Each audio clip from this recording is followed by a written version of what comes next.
Happy Ukrainian Independence Day. And to celebrate, there's been some fireworks deep inside of Russia because right now Russia's deep rear is burning. And on the front, it's not looking much better. Just look at what's happened today. The Luga port is on fire following a Ukrainian attack. Meanwhile, the oil refinery in Rostov, Russia, the one that was struck 3 days ago, it is continuing to burn. This is all part of a larger campaign. A campaign to hit Moscow's wallet and its war machine. A strategy that is forcing Moscow to choose what it will do.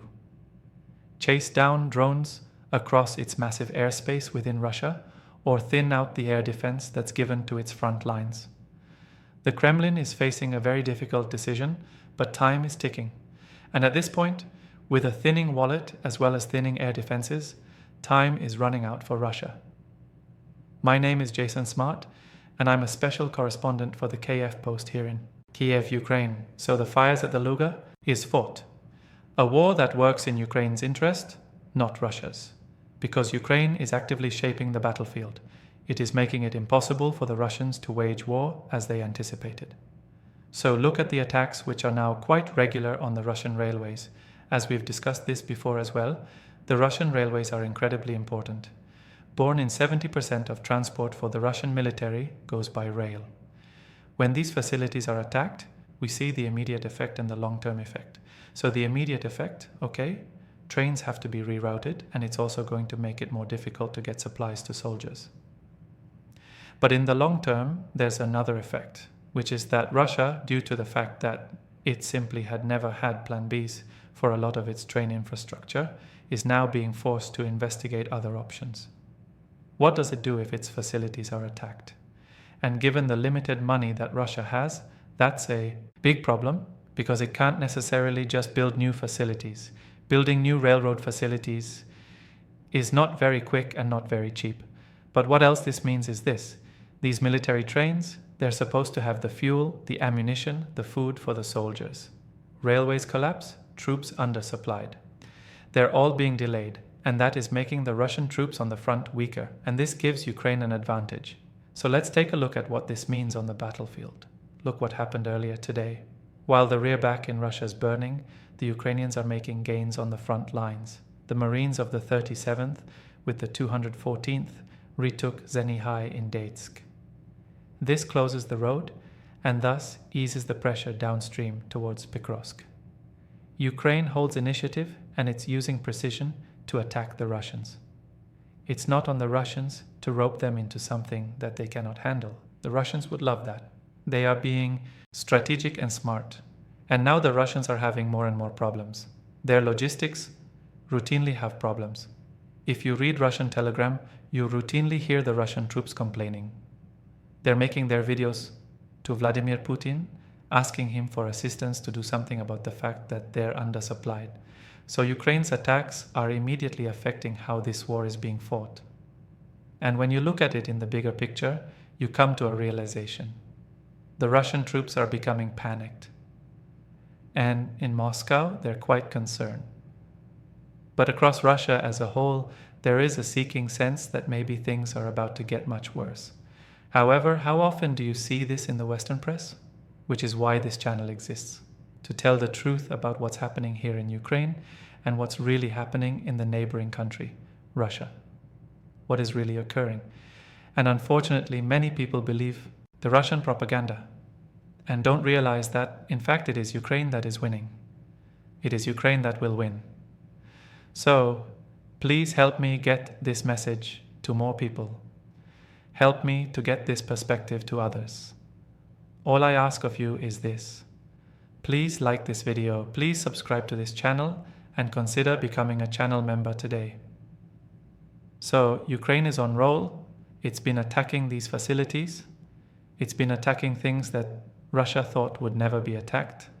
And all this is simply raising cost. It's spreading fear. It's spreading thin the coverage. And this is something that the Kremlin doesn't know how to cope with. And it tries to. It has its methods. Just like in the past 24 hours in St. Petersburg, they're throttling the mobile data. They're slowing down the internet. So much so that in the fact shops they are now able to use their terminals for credit card transactions, which is creating monstrous lines throughout the City, St. Petersburg, is not a village. It's the second biggest city in Russia. There's something else that's going on. The Russians say that this is because they have to prevent the drone strikes. But there's a reason to believe that perhaps it's really about making sure the public doesn't know what's going on. You see, that facility was struck, and it's not so far away from St. Petersburg.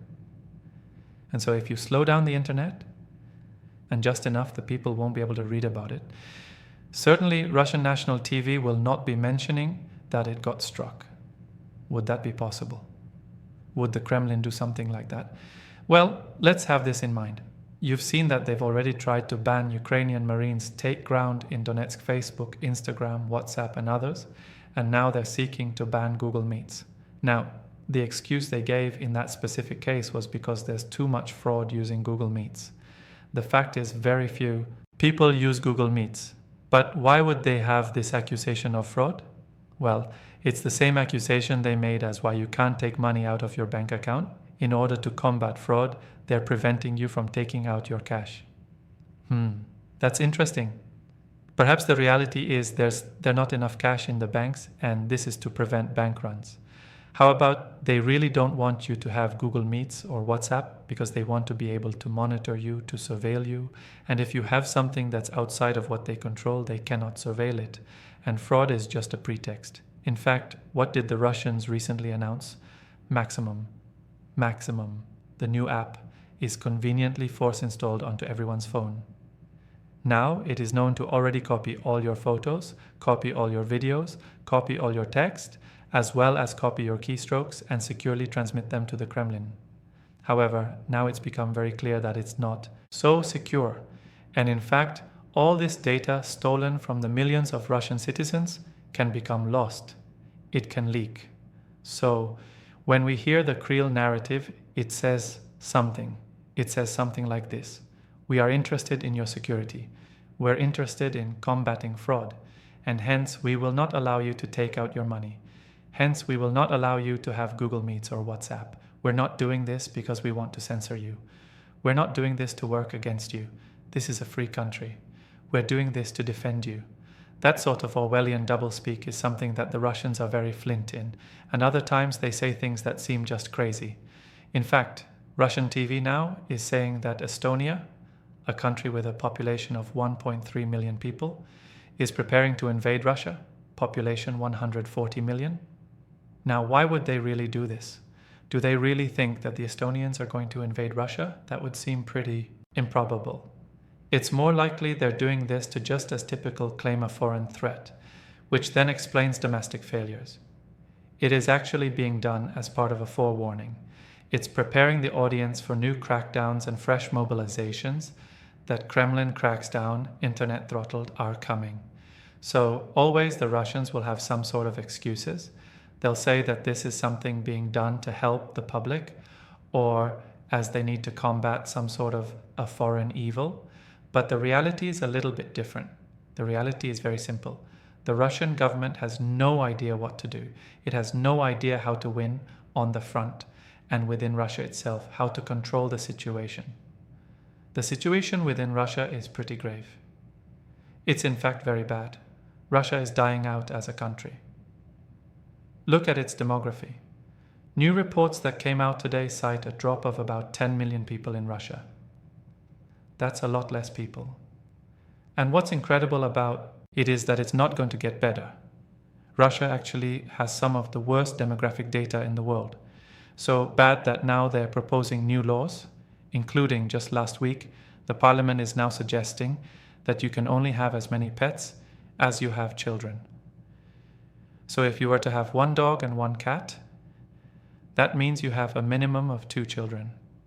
If you have 2 dogs and 1 child, it means one of your dogs is about to go away because you can only have proportionate to number of children you have or less. This is something that they're doing to pressure children, have people to have more children because they simply have no other idea of what they can do. And incredibly enough, the top reason in polling in Russia that people say they don't have children is because of the bad economy. The fact that they think that the country itself is not stable. And rather than try to address that, rather than try to fix that, the Kremlin comes up with more insane laws to try to control their own population. Russia, though, is losing on multiple fronts. It's losing on every front imaginable. It's not just the refineries and the rail or the attacks on the power. It's the fact that the Russians themselves don't know what to do, or internationally. We see today that Vladimir Putin himself is becoming weakened.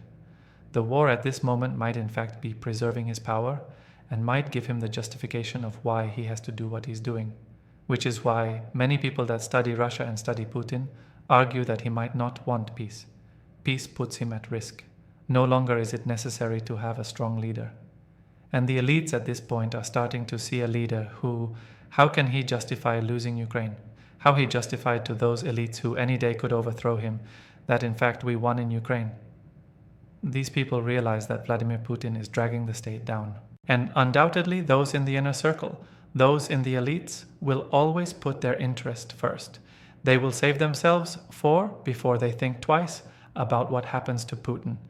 So these people, these elites, are all watching as the situation in Russia gets worse and worse. We see the powers flickering in different Russian cities, energy sites Putin cornered, Russia in decline are burning. We see that the rail system is collapsing, and the cities are themselves having more and more problems. And Ukraine's deep strikes are not making it any better for the Russians. Money is bleeding, time is shortening, and the options are narrowing for the Kremlin. So despite what you see on TV, don't ever forget. The reality is very simple. Ukraine is not fighting the type of war that Russia wants. Russia wants a war of attrition because it has a large population, but Ukraine is fighting smarter. It is keeping the Russians at bay, preventing the Russians from making significant advances and at the same time destroying Russia from the inside. Thank you for watching. Please like this video, send it to a friend, post it on social media, and subscribe to this channel. And be sure to leave your comments below. As always, thank you for supporting Ukraine. Facility, they're obviously going to affect the Russian economy. Ukraine was not aiming here to have some sort of a random port fire, it was executing a precision strike on the Novaty terminal. Cash flows are affected by this, logistics for the front are affected by this, exports are stalled. So, the Kremlin must move top defenses to guard its income, or it can keep those defenses on the front, but it cannot have both. And as we've discussed now for a couple of weeks, this is Ukraine's plan to stretch the Russians thin. And now, the stretching has become well past the comfort point. The Russian Ministry of Defense likes to always point out that it shot down a lot of the drones, which is true, but it usually leaves out the fact that plenty of drones are getting through the Russian air defense and they are blowing up these oil refineries. But it's not just that. It's part of something bigger. It's part of a strategy to change the way that this war